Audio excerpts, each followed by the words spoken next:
Reaperman here with the last Squadron. This is an Atari 800 shmup that kind of flew completely under my radar despite it winning the ABUK software competition back in 2020. That version is free, so make sure you check it out if this looks good. This is the extended 2021 release. It's got several new enhancements. It's got more game modes, it's got more enemies, it's got more levels, and it's had a polish pass that includes kind of a title screen, some cutscene graphics, and some speech even.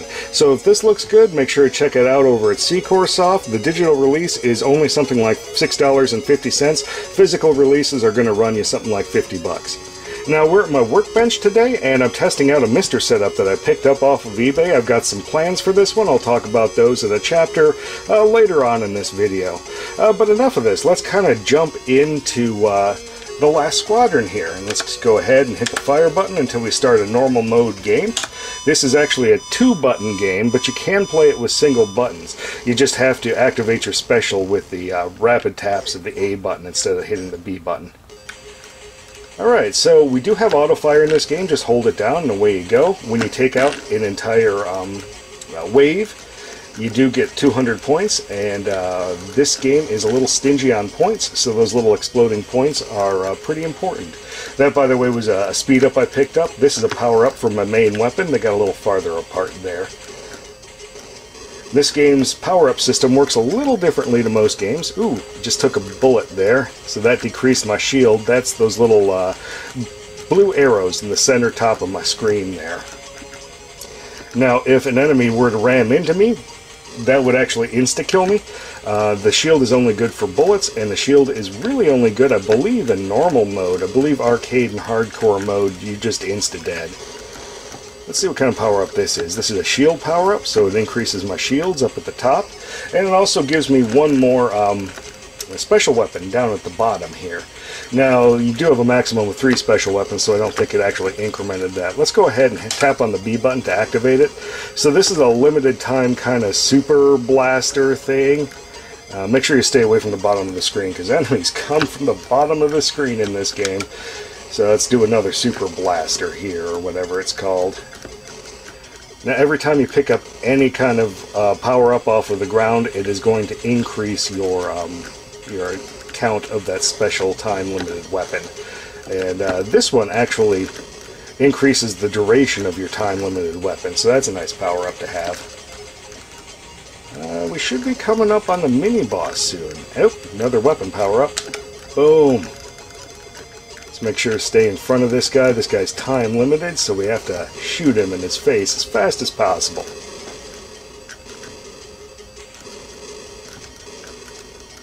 Okay, so I'm actually simultaneously recording this, as I'm sure you've seen, both with my direct recorder over there as well as the camera. So we'll see how this setup works out here.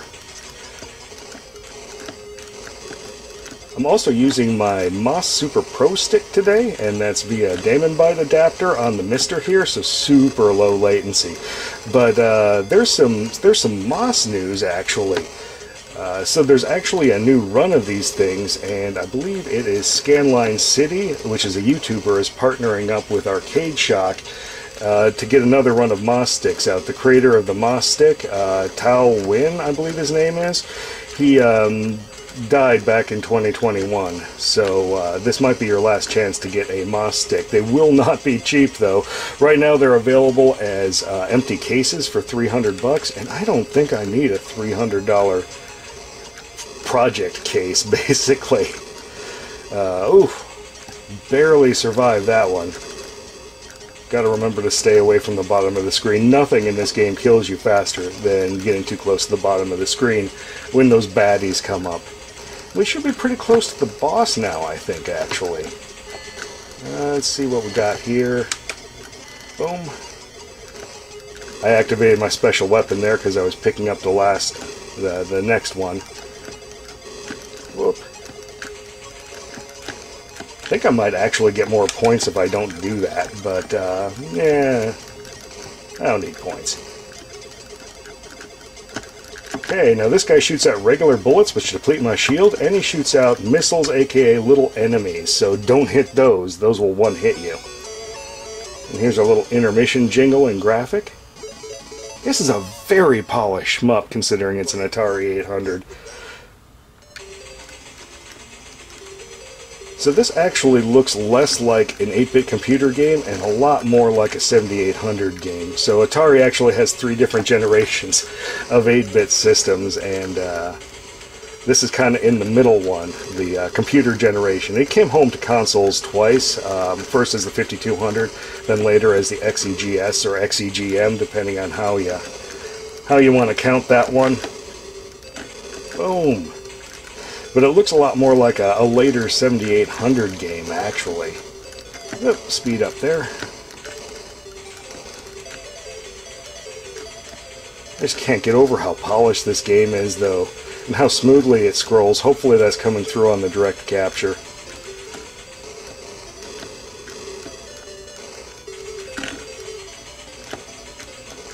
Boom, boom, boom, boom, boom, boom, boom. Now in this game I'm normally good for level 3, however I've found that when the camera's on I'm usually only good for level 2. So we won't be seeing me 1 credit clear this game at all. Boom. Gotta remember to stay away from the bottom. Never know when the next wave is going to come from there. Pick up another shield.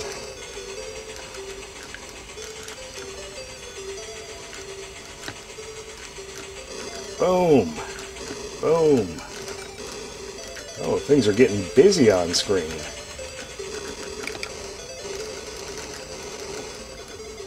Whew.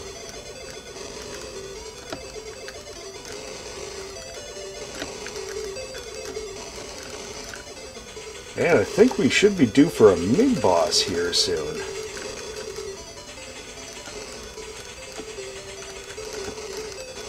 This is definitely one of the better shmups on this platform. Every bit as impressive as, say, Blue Max, and I think it's quite a bit longer than Blue Max.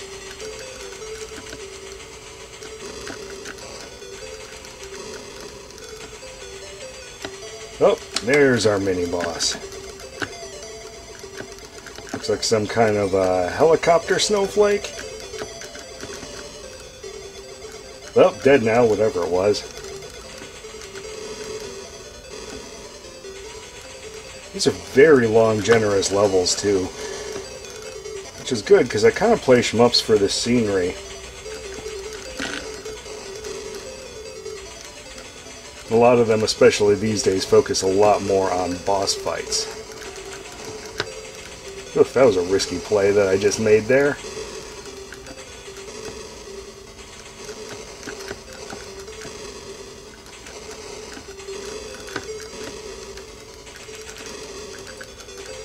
Alright.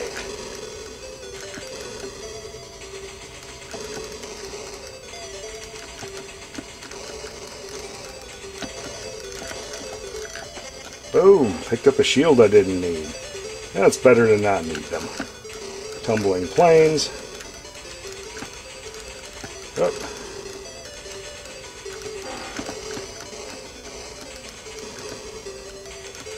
And one thing I don't believe I've seen in this game are extra lives as a power-up. Ooh, one of them rammed into me, killed all my shields at once. Also reset my my power-up, so now I got the weakest weapon. I'm gonna have to work on that. Ooh, look out for these guys. Gonna have to work on that before I get to the boss. Ugh. It's a tricky game here.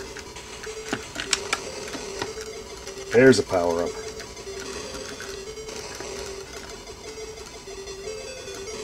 Boom. Take out those tanks. They just fill the screen with aimed bullets, which is obviously not my favorite. Boom. One thing I wish I could grab is a speed-up.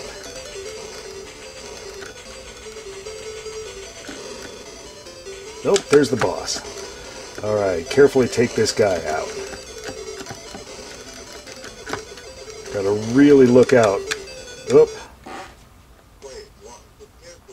Alright, got one more chance at this guy.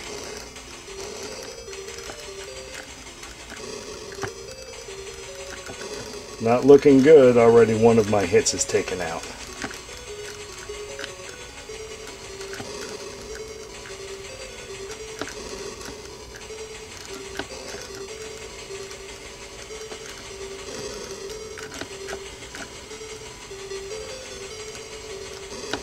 Boom.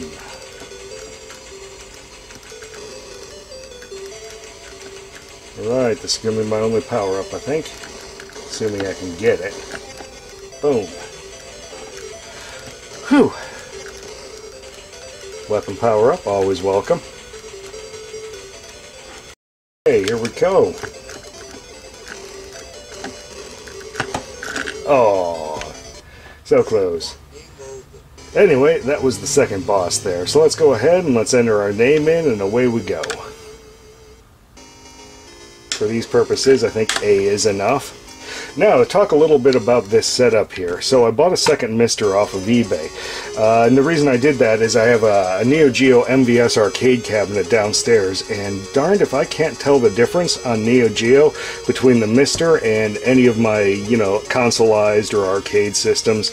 So I figure I might as well go with something called a MiSTercade, and then plug this thing into that. And I believe Scarlet Sprites has a video on doing that, and it seems like a pretty sensible thing to do. I may put it on a 2-to-1 JAMA switcher though, and that's just to keep it like a real Neo Geo, so I can.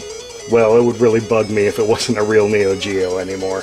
But yeah, I find myself playing more and more Neo Geo and just video games in general off of the MiSTer as compared to really any other setup. So yeah, I'm really looking forward to that.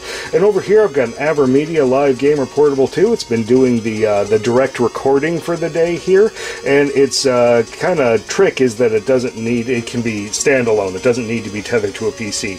Quality does drop a little bit though, so hopefully that hasn't been too bad. This has been kind of a test of that.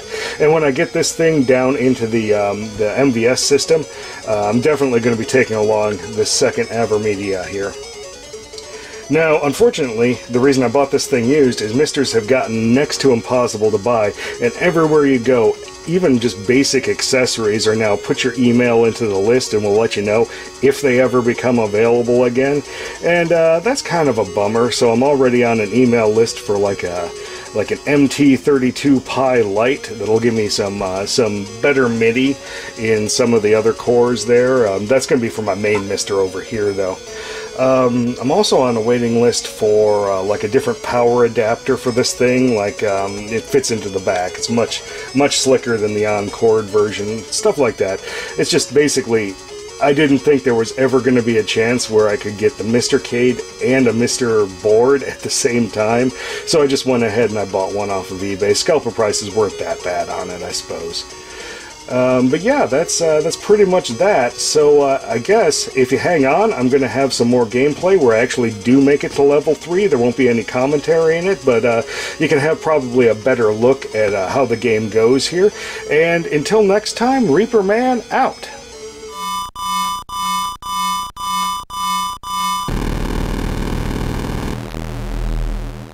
Play 1. Prepare for battle.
last squadron.